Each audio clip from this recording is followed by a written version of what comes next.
Ladies and gentlemen, behind me is a 1993 Buick Roadmaster with 77,000 miles. And with your help, we can get YouTube to pay for this car. To make that happen, this video needs to earn 3,000 American dollars. Then you better get $3,000. In order for this video to earn 3,000 American dollars, it needs to accumulate 50,000 watch hours. 50,000. That means 100,000 people need to watch this from beginning to end. But there's a trick. So you don't technically have to watch it. It just has to play all the way through. It can be muted, the browser can be minimized. It just has to play all the way through. Still counts. Over 100,000 people. Which is why I'm directly asking for your help, because that amount of viewership is far beyond anything my channel gets on a normal basis. So if you're into the idea, I really appreciate you just playing along and letting the video play to the end. If you're really into the idea, we're fighting an algorithm. Like and comment, because that puts it into the YouTube algorithm so it will be recommended to more people. We need 100,000 people to participate, which is a lot, an insane amount. All to earn $3 grand for a busted old grandpa car. But we can do it with your help. Are you with me? So the Buick Roadmaster has a special place in American car history. Introduced in 1936, it ended in 1996. This is a 93, which is the last generation, and of the last generation, it's actually my favorite. This thing was actually built in Buick City in Flint, Michigan. Buick City was reduced to a pile of rubble in the late 90s. It's gone forever. And this is the last series of Roadmaster to ever be produced there. It's the last of its kind, like Tigger or Littlefoot. Dear Littlefoot. It is a body-on frame design. It means there's a chassis and they stuck the body on it. That's how they made cars from the beginning of time. Well, basically until 96. And then everything turned into a unibody Easter egg. Whose fault is that? Rear-wheel drive. Now it says 5.7 liter V8. What that really means is 350 cubic inch small block Chevy. You have them spinning tires? The last of these. With the distributor right where it's supposed to be, and the water pump where it's supposed to be, the last of them. The last of them. So I got some nerd fighting words that are gonna upset some oversensitive viewers. I got a backup mic right here. The 94 to 96 Roadmasters had the LT1 Corvette engine. So people are going ape for those things. It had an extra 80 horsepower. But you know what? Don't care at all. The LT1 has a fatal flaw. The water pump is cam driven, so it has a seal for the water and a seal for the oil, and it is above a distributor called the OmniSpark. So when your water pump starts to leak, which it is guaranteed to do, Coolant's leaking. it is going to drip down on your rare 7-year only distributor, and you are gonna be on the side of the road. So I don't care how many horsepower you have, I will wave to you as I am driving right on by. Oh, peace out!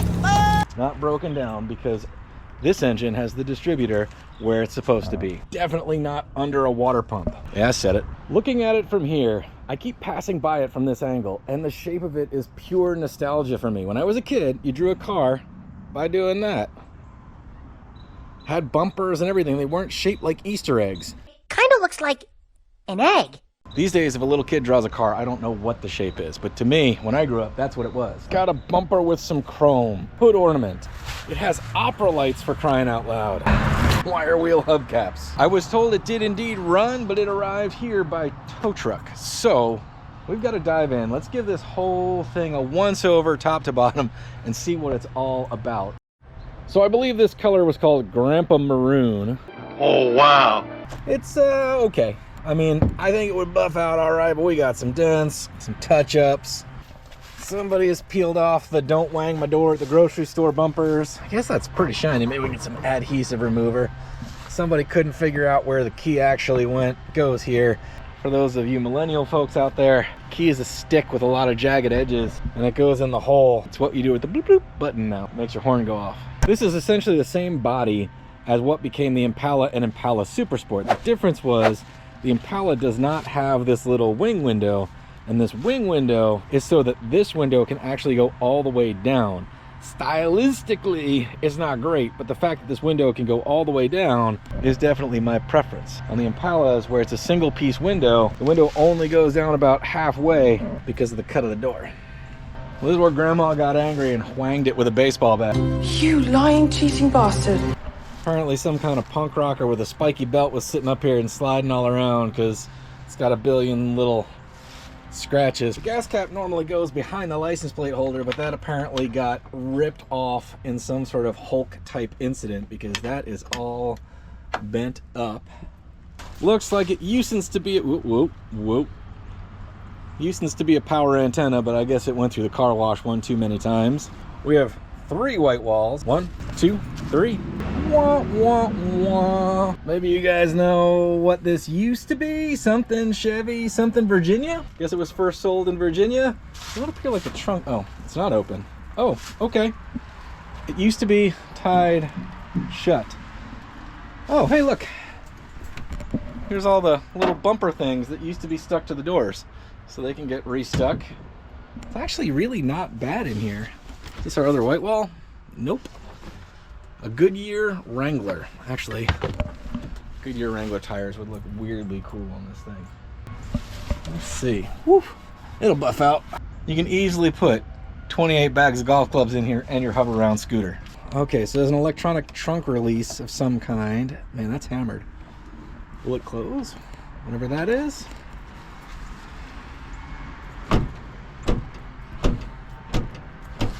All right, so that's got to get dealt with. So this is the last year before they switched to the LT1, and this is absolutely my preference. It's 180 horsepower, 300 foot-pounds of torque through a 700 R4, technically a 4L60, but not the 4L60E 4-speed automatic. That's an overdrive transmission, rear-wheel drive. As soon as they went to the LT1, they went to the, I think, inferior 4L60E electronically controlled transmission. What I'm saying is, this is old school. This is basically the last of the rocks and gravity mechanical systems. Ain't gonna be no Hemi. Look at that, heated mirror. Melt ice right off it. I don't know how that sticker is still there. But this is also the thing. This is the limited series, which is the upper end of the luxury package. Real leather seats, recline, 3 kinds of lumbar support. Look at that wood grain. If you're not sure what you're looking at, it's basically a sofa on wheels. That's right, 180 horsepower couch. I love everything about this. See, now when I was a kid, I rode to elementary school in cars like this. So on rainy days when we didn't walk or ride our bikes and they shoved 200 kids in a single car, sometimes you ended up 3 wide or 4 wide in the front seat, and I remember not being able to see over these dashboards when I was a little kid. Man, this is great. Dynaride. Buick Roadmaster. You can actually see out of it. You tried to see out of a modern car? It's got darn near power everything, which is usually not my favorite deal, but in this ridiculous luxury car, I kind of love it. It's got oh shit handles for all the passengers. There it is, 77,214 original miles. This car is 30 years old. Has a full set of gauges. I'm sure they're electronic senders, but these are actually mechanical gauges, including a tachometer. Show me a luxury car today that has all this good stuff. Look at that. Oh, trunk release. All right, interesting. On and off. Does that mean there's a button for it somewhere? What else do we got?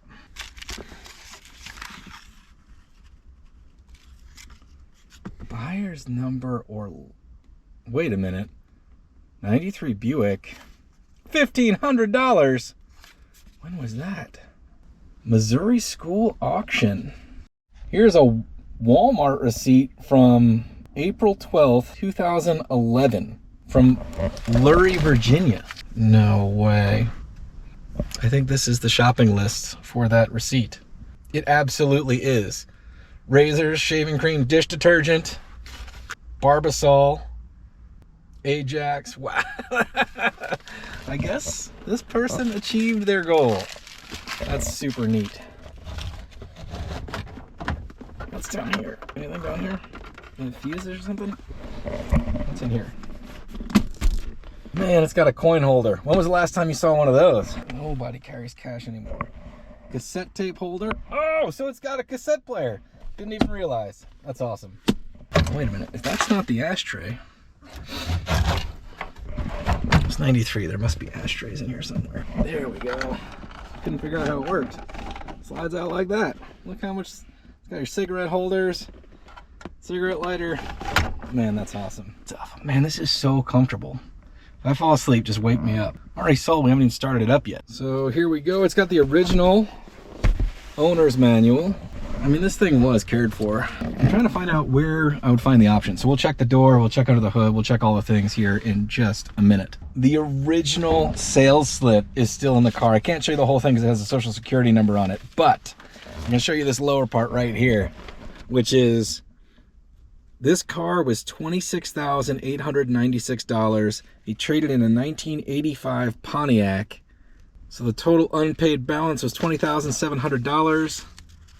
Here's the receipt. He paid $9,000 in cash and $11,700 by check. So $27,000 in 1993 is roughly the equivalent to $55,000 today. 50,000. Like, that's a lot of luxury car, and it's a Buick. All right, so the back seat's showing a little children damage, I'm gonna assume. I guess somebody clobbered that at some point. Not sure what else went there or here. It's an odd place for the window button. It's too bad. That looks like it's a single piece. You can kind of see it over on that side. I'm sure that's going to be very difficult to find, but at the same time, we won't see it too much because we'll be rolling down the road in the front seat, cruising for retirettes. So we look right by it here. This is the this is what I needed for all the options on this car. I'm gonna try to find the axle code somewhere in this mix. As time has gone on, I've become completely obsessed with rear axle ratios because I want to be able to keep up with modern traffic and boogie out of the way. Don't forget, in 1993, speed limits nationwide were 55 miles an hour. And the cars were built for that, but not all of them. All right, gang, if I'm reading these codes right, I am seeing GM8, which makes this a 256 rear end. Some of you guys just groaned so loud I could hear it, but for me, that's perfect. That means this V8 powered car with 300 foot-pounds of torque and an overdrive transmission turning like 1650, 1700 RPM at 70 miles an hour.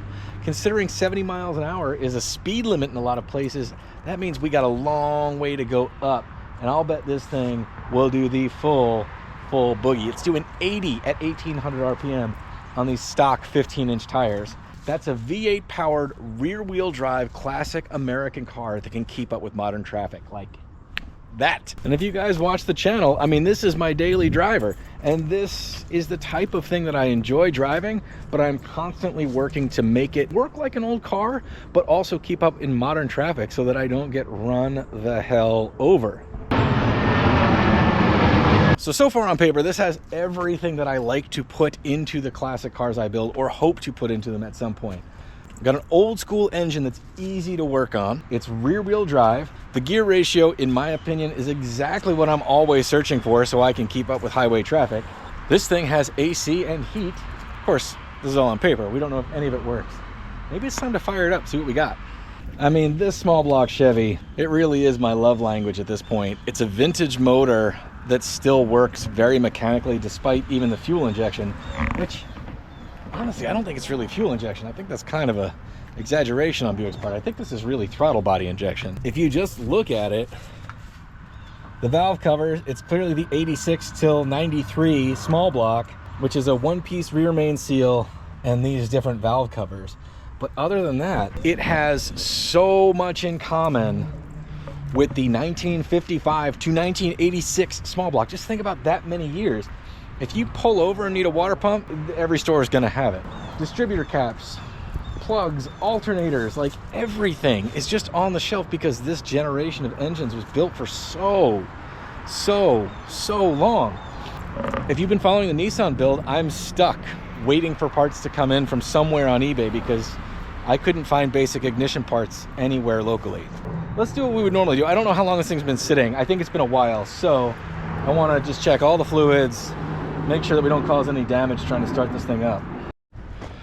All right, so I'm going to take you through the process of smoking this thing over as if I was going to buy it like a used car, which is essentially what I'm trying to do, with your help, of course. Fire direct marketing algorithm! So we're going to check on the health of this thing just by going through all of the little telltale signs Just giving it a little once-over inspection. All right, clue number one. This thing's been sitting here for at least 2 weeks. Let's just see if it's left any puddles. Which it doesn't seem to. So either it's not leaking or it's empty. On that note, let's dive into the engine Earl. Most important thing, it has it. Second, this doesn't look like a milkshake. Now, a little bit of condensation at the top will create like a little bit of white foam, kind of like a cappuccino, you see. But like full milkshake or mayonnaise on the dipstick, well, that's a big warning sign that you may have coolant in your oil. You have head gasket issues, crack block issues, major issues. So if you see anything frothy on the dipstick, you should be warned. Now, it doesn't always mean that. In very humid climates like this one, the car started a lot, yet never gets up to operating temperature, just runs for a minute or two. It can collect a lot of moisture in the crankcase and give you sort of like a false reading. But if you're not sure, that's definitely something you want to have checked out by a mechanic, like a leak down test, compression test, that sort of thing. They know what to do. If you see something in the oil, all's not lost, but it definitely needs to be checked by a professional. But as far as this oil goes, it's the right color. It's not totally black and burned. It's a little thin. Does not smell like gasoline. That's a very good sign. It just smells like oil. So either it's old and lost its viscosity, or somebody put in a relatively thin oil, because it is relatively thin, but it's fine. That passes muster. In this particular case, a transmission rebuild will be worth more than the entire car. So transmission fluid is next most importantest on the list here. That guy's way back here on these. And that's just what we're looking for. It is full and it is red. Now technically, the transmission fluid level needs to be checked while the car is running, because once it starts to run, the pump fills up, torque converter, everything refills. Running, warm, and in park or neutral is the correct way to do it. However, you don't want to start your car if this thing is showing empty. Right now it's showing over full, but that's just because it's not running. But if it's empty, you can damage the pump just by firing it up. So outside of that, you just want to smell it and make sure it doesn't smell burned. Now, burned, I think, is a smell that you can recognize even if you don't know what this stuff should smell like. But if you want to learn, go buy yourself a quart of automatic transmission fluid. Go buy yourself a quart of oil. Smell them. Like, the new stuff smells a certain way, and well, if you're not sure what burn smells like, you'll know if it's burnt. Get back in there. So the engine coolant looks awful low. The good news is the tiny drop that's in there is actually green. Never open when hot, and they're not kidding, gang. All right, for some reason, I cannot get this thing off, so I'm gonna tighten it back down, and we're just gonna... I just spilled that everywhere, that's fine. It's a really big reservoir. Hoping there's not a leak.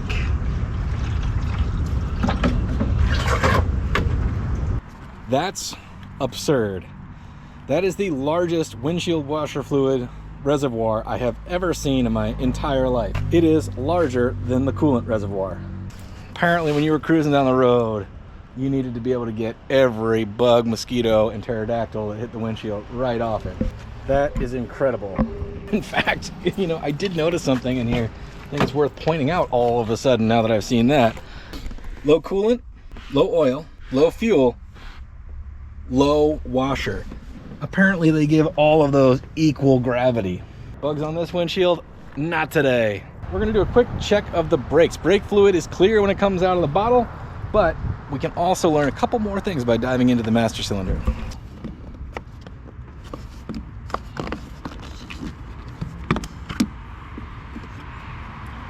All right, that's a little gross and not grosser than I expected, but you can see that the fluid level is also a little bit low. That can mean a couple things. That can mean that there's a leak somewhere in the system, or it can mean that the system is fine and there's no leaks, but the brake pads are pretty worn so that the pistons and the calipers are pushed out further than they would be normally. We'll go ahead and top it off just in case. Again, I don't really know the history of this car, so we may poke around in there. Just check the backside of the wheels for a leak as well, because it should be showing if it's in one of the most common places, which would be a leaky rear wheel cylinder or a leaky caliper. The rear wheel cylinders are usually the culprit though if you have a small brake leak. And I say wheel cylinders because these older cars, I am pretty sure, had drum brakes on the rear, not four-wheel discs, which is fine for this car.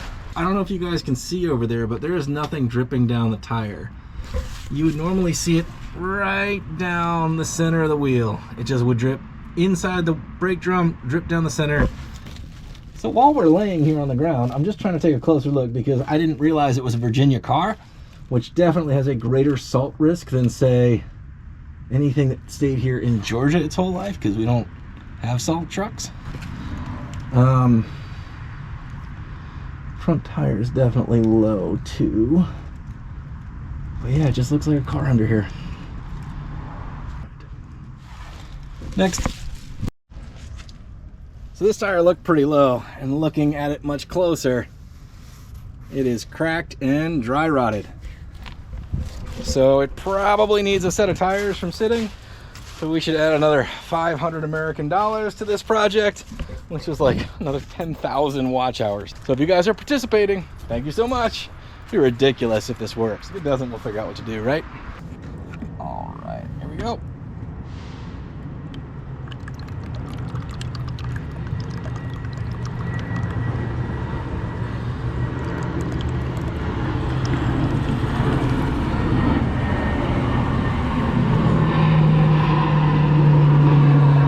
Should we see if it works? Look at that though. It's got one of those dingle hopper fobs. I don't know when those things came out. Electrified door handles. But I'm expecting that this is a very early edition of the bleep bloop locker button. Look at that though. See right there, look. That's a window tint, old school. All right, do we think it'll start? Moment of truth. Absolutely nothing. Huh. Either that battery is stone cold dead, which is possible, or we have a loose connection. Probably guessing loose connection, but I don't know. Well, it's a never start Walmart battery, so that could be the problem. Right, that's tight. Pretty tight. Where does the ground go though? It looks like it goes to the block, but I can't really see it. Are you tight? So if you guys are new to the channel and you're just interested in this challenge to see if we can get YouTube to buy that Roadmaster, well, this is the 81 Datsun King Cab pickup truck that was abandoned on this property that I purchased about, I don't know, 8 or 9 months ago. We've been trying to get it running. It's been quite a saga. Also, in this garage, we re-roofed it and we've been doing all kinds of work. It's worth checking out if you're somewhat interested. If you're just here for the Roadmaster journey, well, thank you for that too. Just picked up this battery. So unfortunately for us, we're still waiting for the ignition control module for this truck. I found one. I ordered it from a place on eBay that said it was in Atlanta, but then when the shipping tracking information showed up, guess what? It wasn't at all in Atlanta. All right, so we got our brand new O'Reilly's battery installed. Let's see if we get anything. Oh, hey, look at all that stuff. Fire in the hole. Oh! Oil pressure just went through the roof. That's awesome. There is no fuel in it. It appears to be charging. Sounds a little like valves.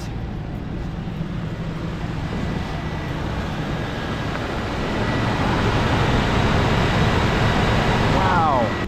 A is awesome to know, but whoa. The AC just kicked on. And it's cool.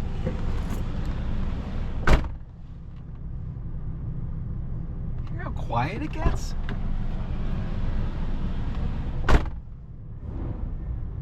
Hear that? Now hear this. Wow. Wow. It's got a brake pedal just in case. Just gave me a low coolant light. What does that mean? Let's see.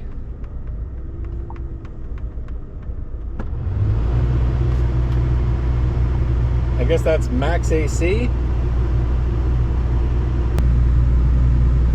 And it definitely feels like it's cooling. So the fan controls work. I feel like the AC probably needs to be charged.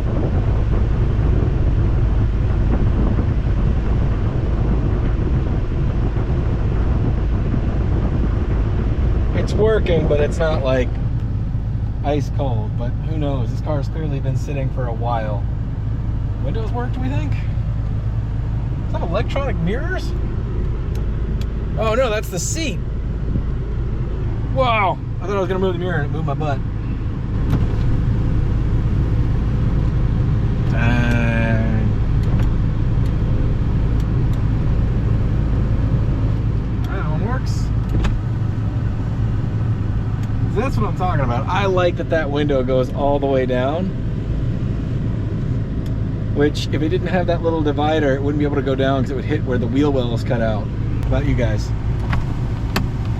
It's running a little slow, but not bad.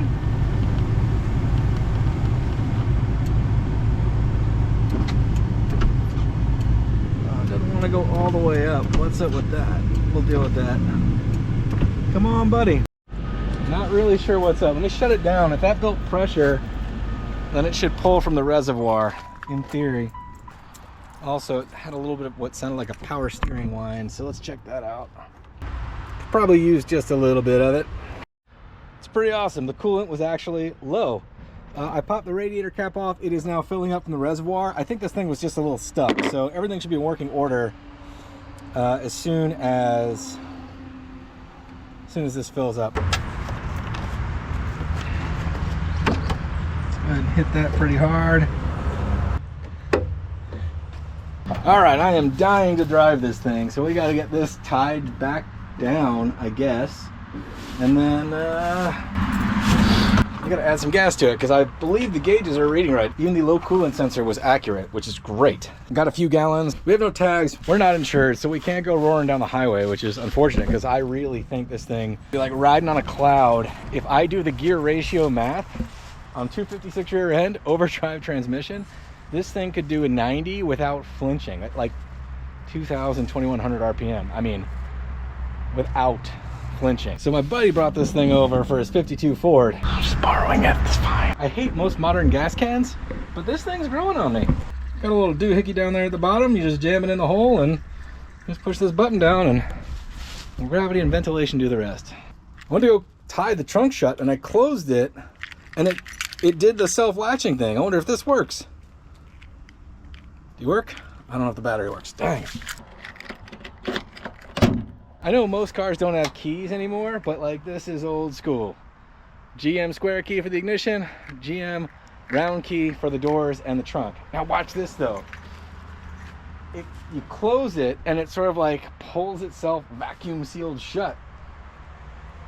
Which there are some rumors about this like squishing people's fingers, you know?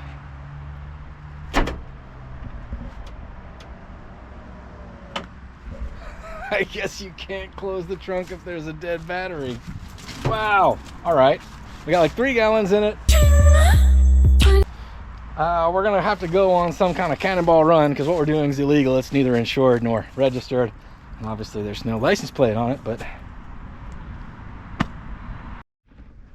I'm extremely excited about this. First thing we need to do is see if these windshield wipers work, considering how serious they are about them.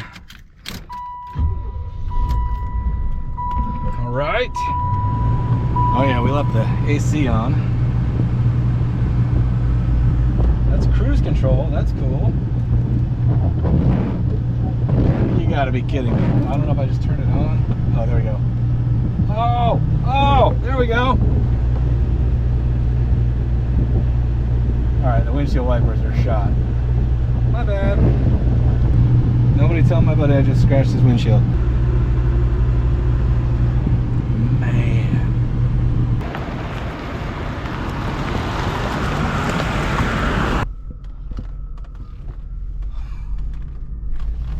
No cops. All right.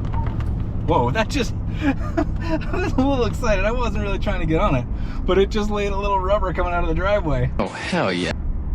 Holy cow. Can't really see because of my windshield wiping, but you know, that's fine. Wow. I'm not trying to fall all that in love because this really does hinge on viewer participation here. If you guys don't like jump onto this like how to scam YouTube out of a car, then I really can't afford it. So, whoa, I'm really not trying to goose it. There's just, it's responsive is what I'm saying. Very responsive. Shift's great.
I hate to say it, but I'm just falling for it. It's doing everything right. It's staying cool. Gauges seem to be working. It's got oil pressure. Everything seems to be going great. It's running right. Steady idle, I can tell because it's got a tachometer, which is awesome. That's like some hot rod luxury stuff. I mean, basically it drives like a big luxury boat, which is exactly what it is. But it also has that V8 rear wheel drive feel, which is just what I'm used to. I only have old cars, so my daily driver is that 65 C10, and it's what I drive every day. But this is much more comfortable, has an overdrive transmission, technically has air conditioning. My C10 has an inline 6 in it, very tired inline 6. This has 180 horse, 300 foot-pounds of torque V8. So it still feels like my old cars, just better. And dripping with nostalgia for me. Like, I was a kid riding around in these cars. Like, that's what they felt like. And it's totally awesome. The other thing with this particular car is it's not too nice. It's a 77,000 mile car, which is great, but it's simply not perfect. So this could be a daily driver. We could drive it across the country. We could do whatever because we don't have to preserve it. It's a survivor, but it's not a perfect example. But it is nearly the same size as my 1974 C10 long bed. Crazy. So for right now, it's back where we found it. The off chance that this video gets enough viewing time to actually pay for this Buick, what should we do with it? Should we get some funny checkered golf clothes and drive down to West Palm Beach and go cruising for old ladies? Do we take it on the power tour? Do we drive it coast to coast? What do we do? Assuming that this doesn't really take off and you're one of the folks that have been supporting this channel for a long time, I really do appreciate it. Let's say the video doesn't work out. What do we do? Do we put in an offer on it? Do we just let it go? What offer do we put in on it? I mean, it is really neat. One of the last cars built at Buick City. I mean, that's, I don't know, if you're a car guy at heart, that means something. Whether it's the finest example of anything to come out of Buick City, I can't say that, but it's one of them, and nothing will ever come out of Buick City again. They're not making any more of them. Seriously, literally, specifically. So thank you guys for watching. This is super fun. This is a really cool car. I've never driven one of these before. Yeah, man, sofa on wheels. It's really neat. Modern cars just don't feel like this. They just don't. It's hard to believe that a 1993 Buick is a classic car, but by every standard, it checks the boxes, man. You can still fix it. It's a lot to be said for that, gang. So I truly hope this video goes bananas and this car gets to stay right here on the channel and we get to do a bunch of great stuff with it. We're gonna think those positive thoughts. Pass this around to your friends. Comment, like, let it run all the way through a couple times and we'll see what the old YouTube algorithm does with it all. Until next time, good luck on your projects out there and we will see you next time on Between the Sharks.